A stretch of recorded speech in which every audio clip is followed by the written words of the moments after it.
Let's talk about turrets. This is an interesting thread that I saw pop up on Reddit, courtesy of Ultheodon. I don't like spam them or anything. I'm just sharing what I think is an interesting discussion because it comes up quite a bit, and it's something I've kind of tried to gauge interest on in the past, which is like how many people don't want to play Star Citizen just to fly ships. But it always comes up with the sort of expectation that most people join Star Citizen, or everybody joins Star Citizen because they want to fly spaceships, and I think a lot of people do. The first thing that brought me into the game was the spaceships. I will say that 325A commercial. It's very nice for the time. This commercial.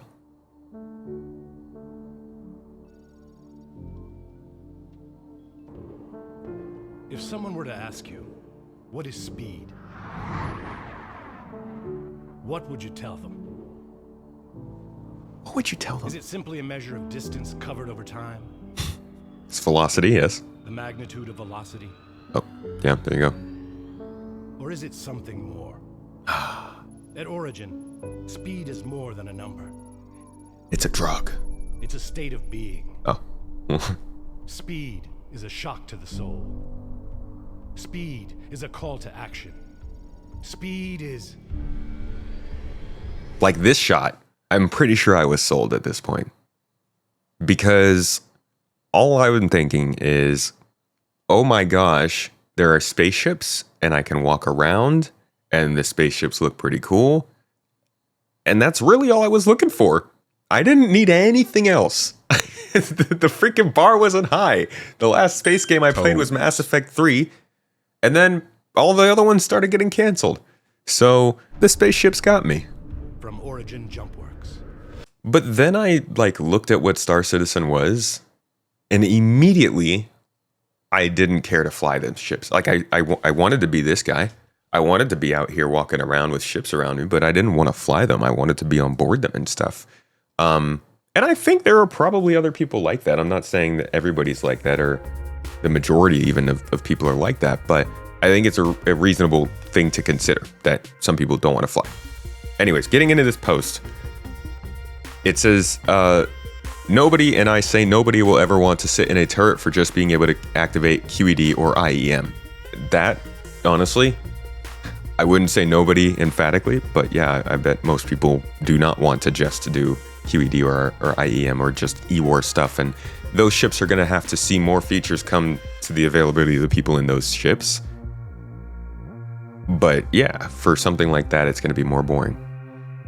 Even basic turrets with weapons are questionable. Why one person would sit in a turret while they could fly their own ship have more impact in fights with better agility and more firepower.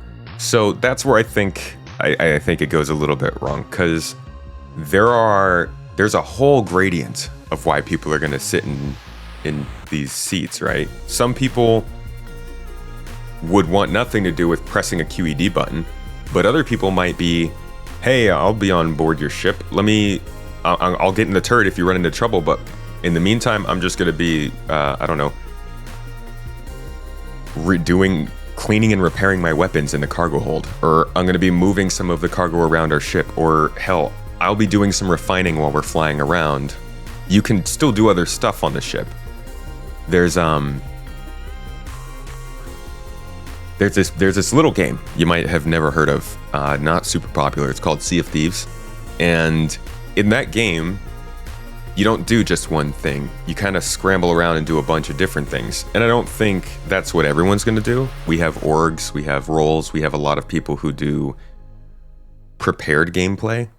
But I think that there are going to be, most of people who play in multi-crew ships are going to be like, I'm going to do whatever seat is open, and we're just going to play around with it as we go. Getting into the comments, though, there's some good discussion on it. This person said, I've actually seen people asking to man a turret. One person in particular said they did not want to fly their own ship at all. Different people like different things. This person said, I could be one of those, but OP has a point. And I think that's kind of the general consensus.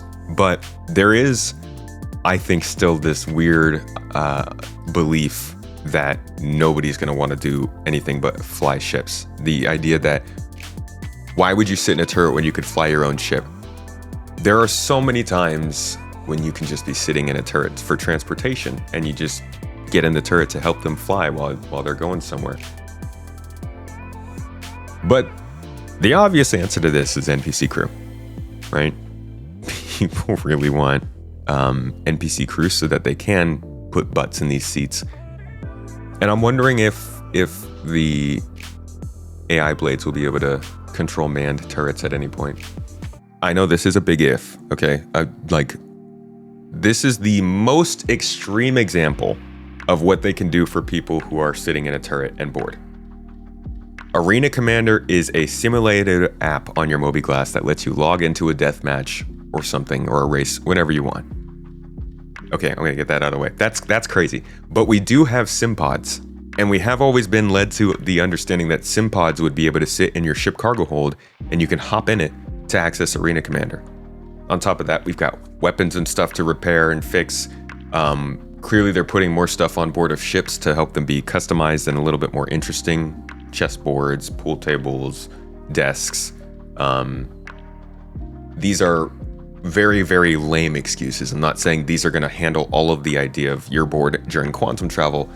Just like pointing to the fact that this stuff can continue to expand, more things can be introduced. It's not always just going to be you're sitting on your ship waiting to get to the next quantum travel destination or something like that. Unless you're on a small ship, then I'm sorry. You're kind of screwed. Like if you're flying across Pyro in a Pisces, unfortunate.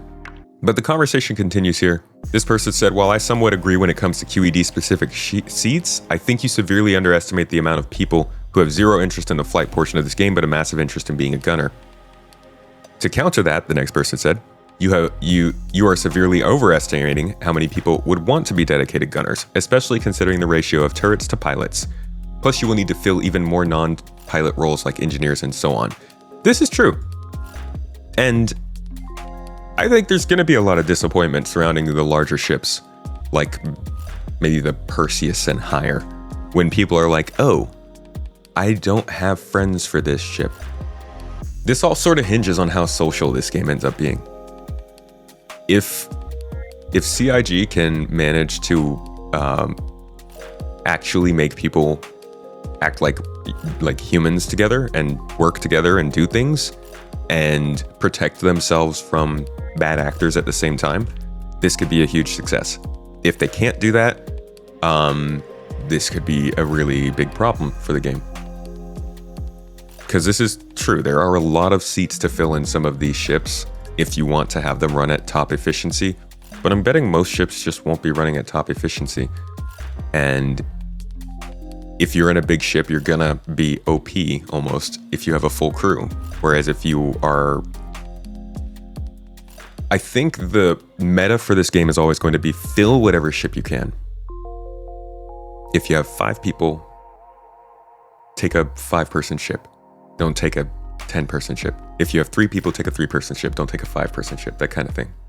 Efficiency is going to be key.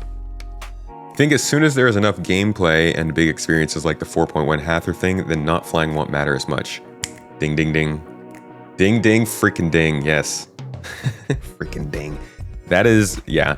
Because we're currently, at any point of Star Citizen's development, we are only going to get more non-flight gameplay.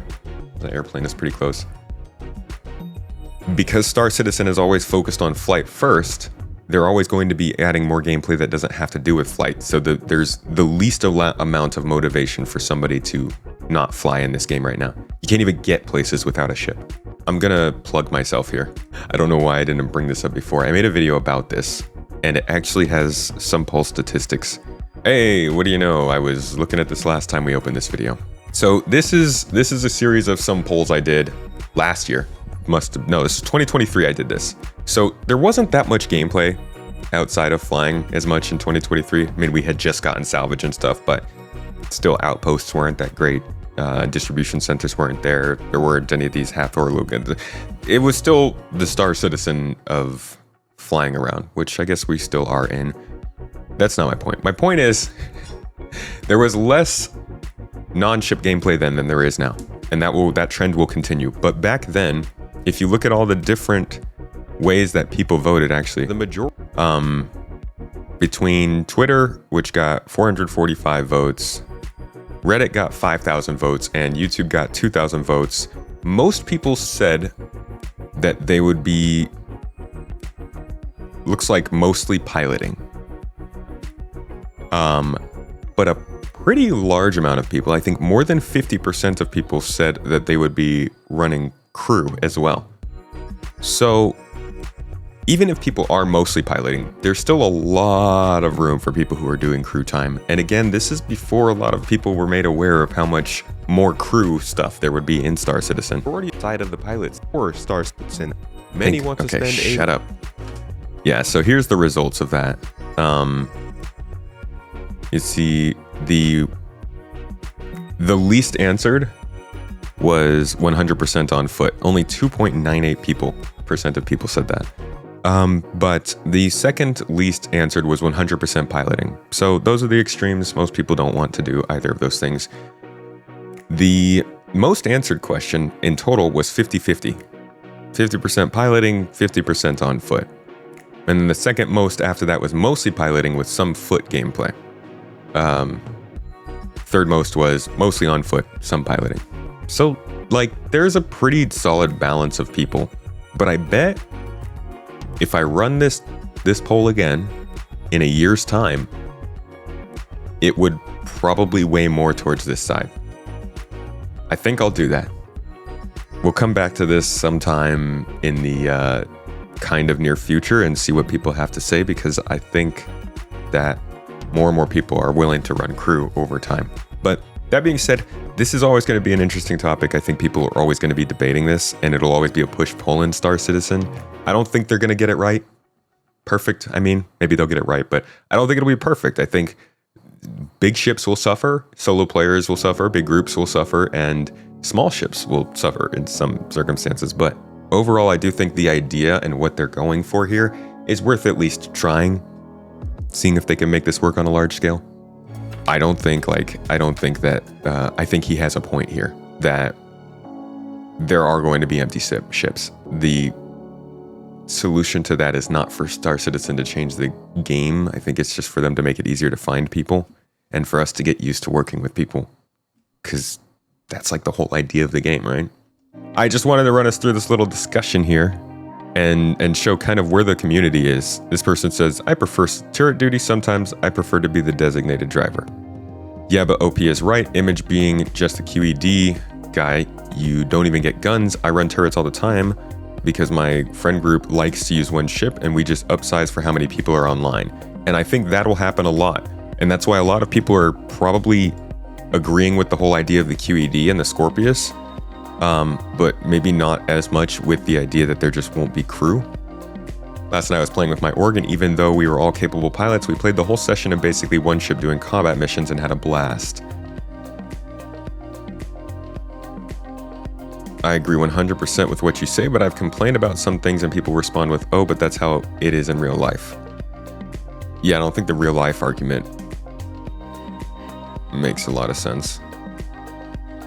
I don't think they're doing manned turrets because that's how real life is. I think they're doing manned turrets because it's just more gameplay. Isn't the main problem with this that we don't have AI crew yet? Yeah, and that will be a problem. See, okay, now here's a good angle. If they're not going to have AI crew at 1.0, but they maybe will have it 2 years after, does that mean they should not design the ships for that too? But yeah, I think if they're still going to have NPC crew, which they said, I think Rich Tyrer actually confirmed is still a thing. It's just not 1.0. Is that going to be something that is reliable? I said, I want to reassure everybody that AI blades are part of the 1.0 plan. They will not be as effective as other players, and they will take additional power to run. We will also be offering a way of upgrading them through tiers, but again, they will never be as good as good player. Also, as they also provide most of the functionality, NPC crew will most likely be a post 1.0 plan. So who knows? Who knows like what this means? But is it reason enough for them to maybe reconsider the way they're designing ships? I don't think so. Because at the end of the day, at the end of the day, like, this is still a multiplayer game, and they still want to have seats that multiple people can sit in. I don't think anybody should think that AI blades are going to come anywhere close to what NPC crew could do. AI blades are only going to be things that can control things in your ship. They won't be able to, like, walk around and actually do the things NPC can. No, they're not going to replace fuses or tune components. Like, they're going to control turrets and life support and stuff like that. Anyways, this was just a quick look at, like, how the community's feeling about this whole idea of ships and the seats on them. This went on way too long, so I'm probably going to cut a lot of the discussion out when I post this to 2. But just wanted to give you guys a look at what people are saying. Sometimes Reddit has some good discussions going on.